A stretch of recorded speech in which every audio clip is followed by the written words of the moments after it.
name is Elidia Sangerman.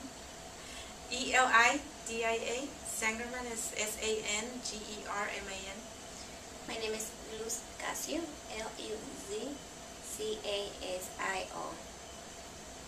Great. So then maybe one or the other, something like as a mentor teacher, I try to help the teachers understand the way to be culturally relevant or to have cultural democracy is to do these kinds of things, and maybe, keep it short, and then we'll show some examples in the classroom. When I mentor in the classrooms with the teachers, one of our goals is to build a relationship that is safe and that is respectful.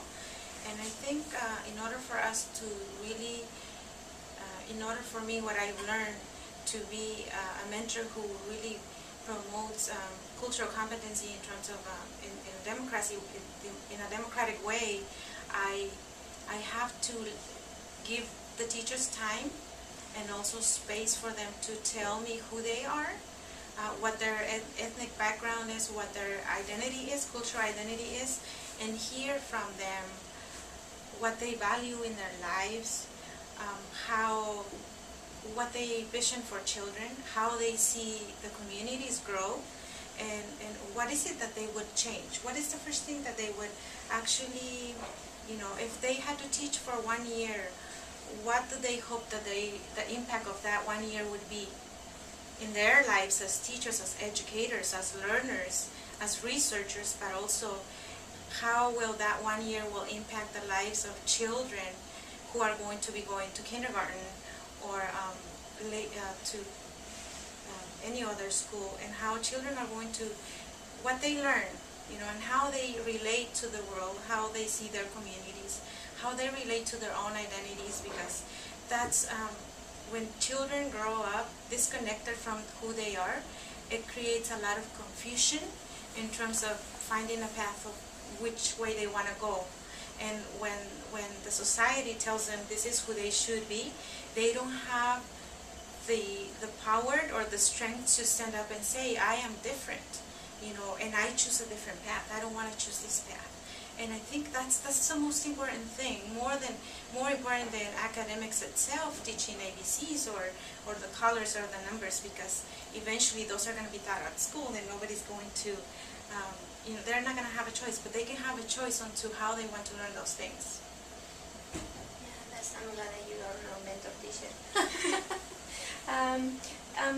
As an administrator, typically what I'm doing is try to really live and be authentic when we have, even for example, when we have our meetings, so we have teachers from different backgrounds and different languages, so typically I inform myself what would be appropriate or not, and really kind of interview them in a more organic way and say, how you do those things, how you do these things. And basically when we do our hiring process, we also have to make sure that we meet the language as much as possible for the community that we serve. So basically we have 4 different languages that we use in our programs, and I know we cannot meet every single children's language need, but at least we've been trying to not just knowing the language and have the teacher that also reflects our children's that attending our programs, but also be more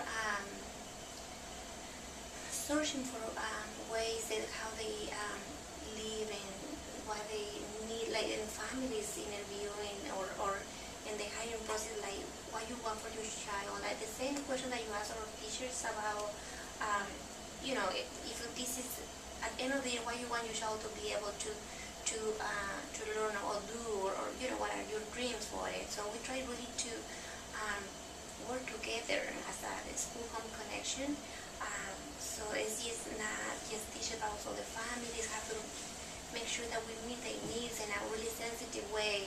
So be able to, like you said, when they have the restraint to say, start, that is not me. They have, so start is, yes, it's a holistic way to do these things. So I know they're working with teachers, I'm working with them, with children and families. So it's really, really important for us to inform ourselves, inform how you do those things, like what is appropriate, what is not. And I know that we typically do all those samples about, we can have fabrics and books, but we try to do it more deeping and reflecting and really have that connection with families and our children and think interactions, and just the way that you conduct yourself, and the way that you greet, the way that you welcome them. And when we do open house, they look so different.